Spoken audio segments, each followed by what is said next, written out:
हाँ, good morning students. आज हम राउल्ट के नियम को डिस्कस करेंगे। और राउल्ट का नियम जो है, द्विअंगी विलयनों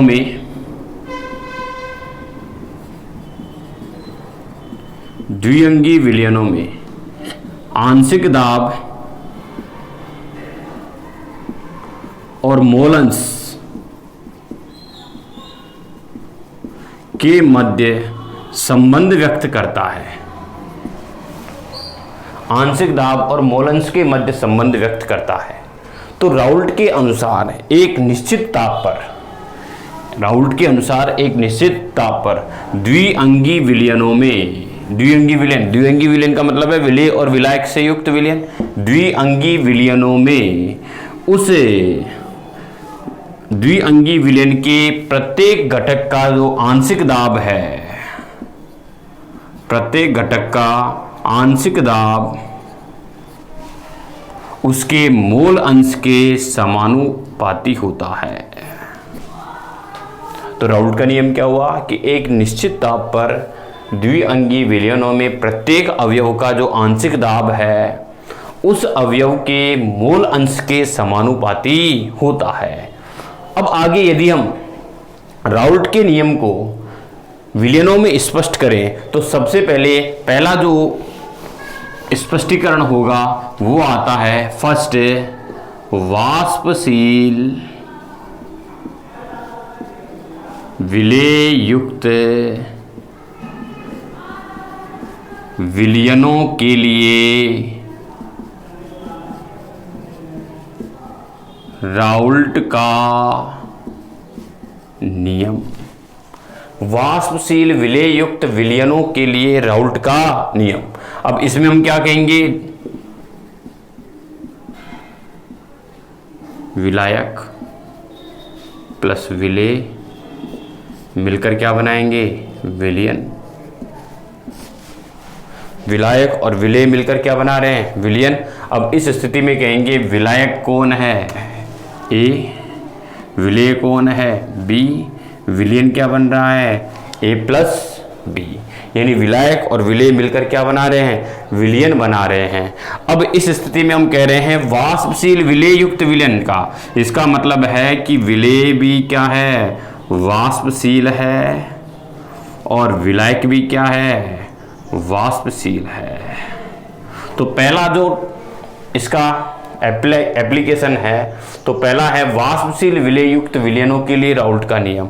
अब यहां पर विलेय क्या है, वाष्पशील है। अब उस स्थिति में देखिए हम राउल्ट के नियम को अप्लाई करें तब हम क्या कहेंगे कि P A proportional to A के मोल अंश और P B proportional to B के मोल अंश। यानी विलायक का जो आंशिक दाब है, विलायक का जो आंशिक दाब है वो विलायक के मोल अंश के क्या होगा, समानुपाती। और विलेय का जो आंशिक दाब है वो विलेय के मोल अंश के क्या होगा, समानुपाती। और यही क्या है, राउल्ट का नियम है। क्योंकि टेम्परेचर तो स्थिर ले रखा है हमने, और हमने यहाँ पर ये कह दिया दोनों ही क्या है, वाष्पशील है। अब हम यहाँ पर क्या करेंगे, इस प्रोपोर्शनलिटी को खोल देंगे तो पी ए बराबर पी नॉट ए के मोल अंश, और पी बी बराबर पी नॉट बी के मोल अंश। अब यहां पर हम कह देंगे पी नॉट ए क्या है और पी नॉट बी क्या है, तो हम यहां पर ये कह देंगे पी नॉट ए बराबर है, ए कौन है, विलायक, विलायक का शुद्ध अवस्था का वाष्प दाब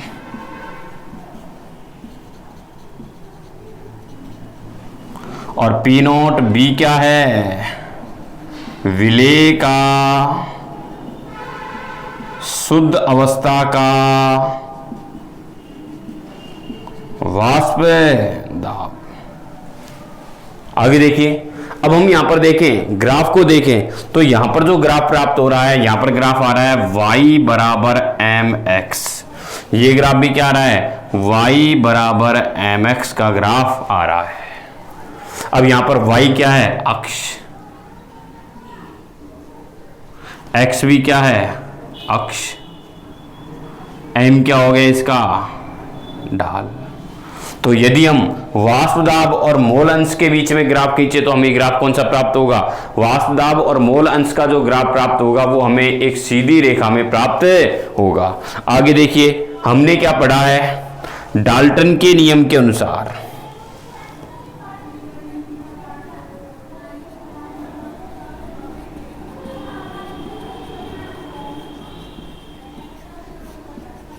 डाल्टन के नियमानुसार डाल्टन क्या कहता है? P कुल बराबर P A plus P B, यानी जो कुल दाब है वो A के आंशिक दाब के और B के आंशिक दाब के योग के क्या होगा? बराबर होगा। अब देखिए P कुल बराबर P A plus P B. अब पी ए और पी बी के मान रख देंगे। अब इसको तो दे देंगे समीकरण नंबर 1 और इसको दे देंगे समीकरण नंबर कितना? 2। अब देखिए समीकरण नंबर 2 में पी ए और पी बी का मान रखेंगे, तब क्या जाएगा? P कुल बराबर पी नोट ए के मोल अंश प्लस पी नोट बी के मोल अंश। ये आ गया हमारे पास समीकरण नंबर कौन सा आ गया? 3। आगे देखिए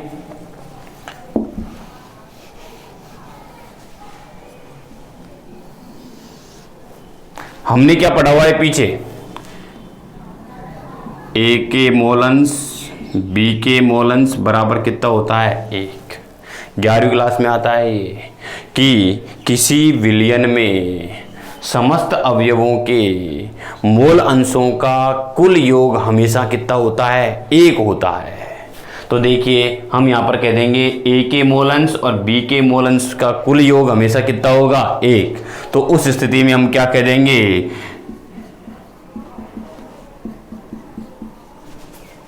काई ए बराबर 1 माइनस काई बी। अब इस काई ए का मान कहां पर रख देंगे? समीकरण नंबर कितने में? 3 में। तो हम कह देंगे काई ए का मान समीकरण नंबर 3 में रखने पर तब क्या प्राप्त होगा? P कुल बराबर क्या आ जाएगा? P नोट ए, काई का मान क्या आ जाएगा? 1 माइनस काई बी प्लस यहां पर क्या आ जाएगा? P note B chi B. अब इसको मल्टीप्लाई कर देंगे तब क्या आ जाएगा? P कुल बराबर, इसको मल्टीप्लाई कर दीजिए, P note A minus P note A chi B plus P note B chi B. आगे देखिए, आगे यदि हम इसको और एक्सप्लेन करें तो उस स्थिति में हम कह देंगे यहाँ पर क्या आ जाएगा? P कुल बराबर P note A plus P note, P कुल बराबर P note A plus P note B chi B minus P note A chi B. अब क्या करेंगे? P कुल बराबर P नोट ए प्लस ये काई बी क्या आ जाएगा? कॉमन। तब क्या बच जाएगा यहाँ पर? P note B minus P note A. समीकरण नंबर कितना रह जाएगा? यहाँ पर समीकरण नंबर कितना आ जाएगा? ये 4। अब आगे देखिए, P कुल बराबर, इसको हम ऐसे भी लिख सकते हैं, P कुल बराबर ये chi B into P note B minus P note A plus P note A, यानी इस समीकरण का ये क्या है? दूसरा रूप है। हमने क्या किया? इसको पहले लिख दिया और इसको क्या कर दिया? बाद में लिख दिया। तो उस स्थिति में हमारे यहाँ पर क्या आ जाएगा? P कुल का मान प्राप्त हो जाएगा। आगे देखिए, आगे क्या कहता है कि यदि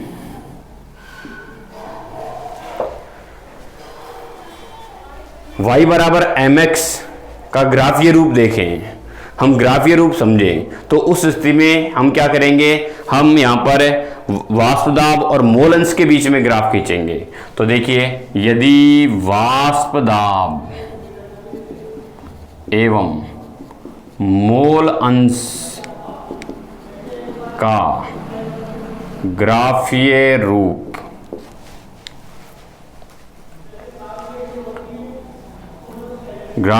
लेकर समीकरण नंबर 1 का ग्राफ खींचा जाए। अब देखिए वाष्प दाब और मोल अंश के बीच में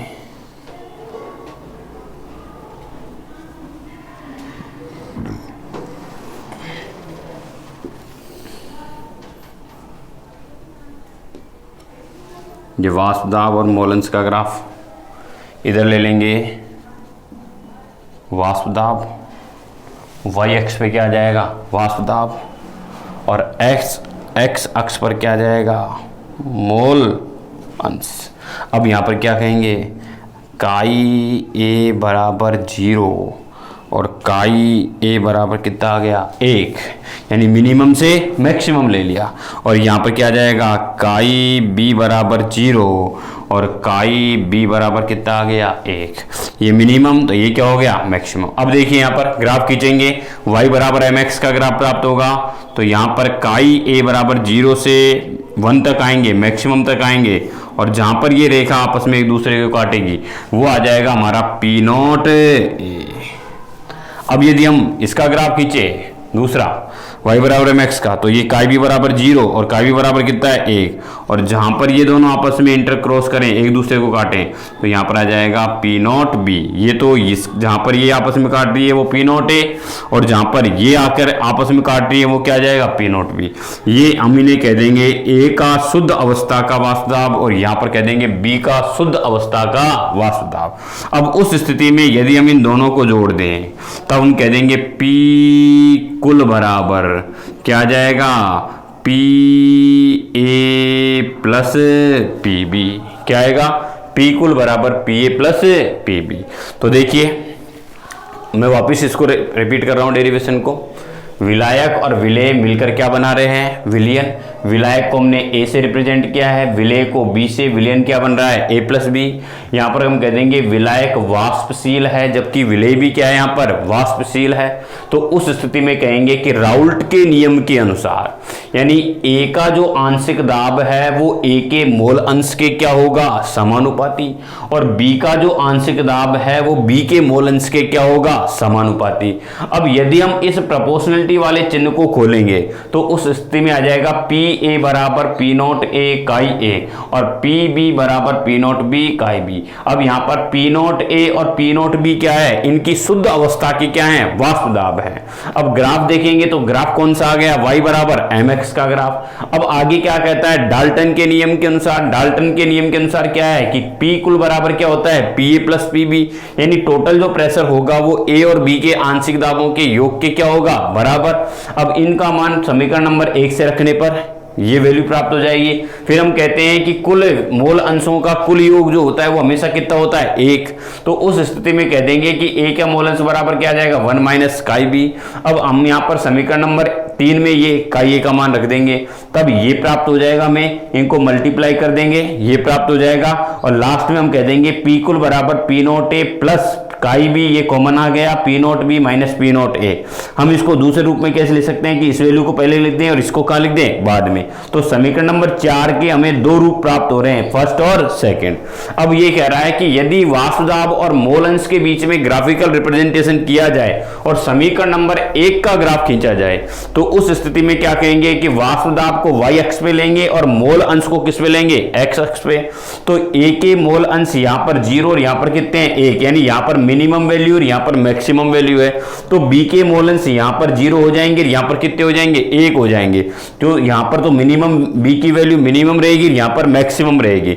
जहां से हम ग्राफ खींचेंगे तो जहां पर ये दोनों रेखाएं आपस में एक दूसरे को काटेंगी तो उसे कहेंगे पी नॉट ए, यानी ए का शुद्ध अवस्था का वाष्प दाब हमें यहाँ प्राप्त होगा और हमें बी का शुद्ध अवस्था का वाष्प दाब हमें यहाँ पर प्राप्त होगा। तो टोटल प्रेशर जो होगा वो पी कुल बराबर क्या प्राप्त होगा P A plus P B. देखिए पहला तो था हमारे पास वाष्पशील विलेय युक्त विलयन के लिए, अब दूसरा आ रहा है अवाष्पशील विलेय युक्त विलयन के लिए राउल्ट का नियम। हम यहाँ पर अवाष्पशील विलेय युक्त विलयन के लिए राउल्ट के नियम एक्सप्लेन करेंगे। अब हमने क्या किया है, वहां पर पीछे विलायक भी वाष्पशील था और विलेय भी क्या था, वाष्पशील। अब यहाँ पर विलायक तो वाष्पशील रहेगा लेकिन विलेय क्या हो जाएगा, अवाष्पशील। विलेय कौन है, अवाष्पशील। अब देखिए इसमें हम यहां पर कह देंगे इसका वाष्प दाब आंशिक दाब क्या रहेगा, PA, इसका क्या रहेगा, PB। और डाल्टन के नियम के अनुसार, डाल्टन के नियमानुसार, डाल्टन के नियमानुसार हमने क्या पढ़ा है, P कुल बराबर क्या होता है, PA प्लस PB। अब आगे समझिए हमने क्या किया है, यहां पर विलेय को अवाष्पशील लिया है और अवाष्पशील है तो इसकी वाष्प बनेगी नहीं, और इसकी वाष्प नहीं बनेगी तो इसका कोई आंशिक दाब नहीं होगा। तो उस स्थिति में कह देंगे कि PB का मान क्या रहेगा, 0। तो हम यहां पर कह देंगे चूंकि विलेय अवाष्पशील है अतः PB बराबर क्या रहेगा, 0। तो उस स्थिति में हम कह देंगे कि लास्ट में क्या बचा, P कुल बराबर क्या आ जाएगा, P कुल बराबर PA। आगे देखिए P कुल बराबर क्या हो गया, PA, यानी जो भी वाष्प दाब होगा, जो भी वाष्प दाब होगा वो क्या होगा, A का आंशिक दाब होगा, क्योंकि B तो अपनी वाष्प बना ही नहीं रहा। अब आगे अपन कहें कि पीछे हमने क्या पढ़ा है, PA बराबर P नॉट A काई A। आगे देखिए PA बराबर P नॉट A काई A। अब हमने ये भी पढ़ा है चूंकि काई A प्लस काई B बराबर कितना होता है, 1। तो यहां पर कह देंगे काई A बराबर 1 माइनस काई B, इसको दे देंगे समीकरण नंबर 1 और इसको दे देंगे समीकरण नंबर 2। अब यहां पर कह देंगे काई A का मान समीकरण नंबर 2 में रखने पर तब क्या आ जाएगा, PA बराबर P नॉट A 1 माइनस काई B। अब आगे देखिए आगे क्या चल रहा है, PA बराबर P not A minus P not A काई B। अब इस स्थिति में देखिए इसको कहां ले जाएंगे, इधर ले जाएंगे, तब हम कह देंगे P not A minus PA बराबर P नॉट A काई B। तो लास्ट में क्या आ जाएगा, P not A minus PA upon P not A बराबर क्या हो जाएगा, काई B। तो कहने का मतलब क्या है कि P not A minus PA upon P not A क्या है और वो किसके संबंध में चल रहा है। तो हम यहां पर ये कह देंगे P not A minus PA upon P not A, ये है वाष्प दाब में आपेक्षिक अवनमन, आपेक्षिक अवनमन। और काई B क्या है, विलेय के मोल अंश, विलेय के मोल अंश। अब देखिए तो यहां पर जो समीकरण नंबर 3 प्राप्त हो रहा है, समीकरण नंबर 3 क्या कह रहा है कि वाष्प दाब का जो आपेक्षिक अवनमन है, वाष्प दाब का आपेक्षिक अवनमन है वो विलेय के मोल अंश के समानुपाती होगा, या फिर हम कहें वाष्प दाब का आपेक्षिक अवनमन विलेय के मोल अंश के बराबर होगा। यानी कहने का मतलब यह है कि विलेय के मोल अंश को जितना आप बढ़ाते जाओगे वाष्प दाब का आपेक्षिक अवनमन भी बढ़ता जाएगा। अब आपेक्षिक अवनमन से क्या तात्पर्य है, आपेक्षिक अवनमन से तात्पर्य है कि हम विलेय को सापेक्ष लेते हुए वाष्प दाब का अवनमन याद कर रहे हैं, यानी वाष्प दाब में होने वाली कमी। अब देखिए वापिस यदि हम इसको रिपीट करें तब हम कह रहे हैं कि अवाष्पशील विलेय युक्त विलयनों के लिए राउल्ट का नियम। अब उसमें कह देंगे विलायक, विलेय और क्या बना रहे हैं, विलयन। अब हम कह देंगे इसका आंशिक दाब Pa और इसका कितना है, Pb। डाल्टन क्या कहता है कि टोटल प्रेशर जो होता है Pa और Pb के योग के बराबर, यानी A और B के आंशिक दाब के योगों के क्या होता है, बराबर। समीकरण नंबर 1। लेकिन B क्या है, अवाष्पशील है, तो Pb का मान क्या रहेगा, 0। तो कह देंगे P कुल बराबर क्या रहेगा, Pa। आगे देखिए Pa बराबर P0 A काई, पीछे पढ़ा हुआ है अपन ने। समीकरण नंबर कितना है, 2। हमने पीछे ये भी पढ़ा है कि समस्त मोल अंशों का योग कितना होता है, 1। तो काई बराबर 1 माइनस काई बी, ये वैल्यू समीकरण नंबर 2 में रख दी, ये प्राप्त हो गया। इसको मल्टीप्लाई कर दिया, ये आ गया। इसको इधर ले जाएंगे तो ये नेगेटिव वाला क्या हो जाएगा, पॉजिटिव। अब उस स्थिति में काई बी बराबर क्या आ जाएगा, P0 A minus P upon P0 A, ये काई बी आ गया। ये क्या है, वाष्प दाब में आपेक्षिक अवनमन है। ये जो है ये वाष्प दाब में आपेक्षिक अवनमन है, और काई बी क्या है, विलेय के मोल अंश है।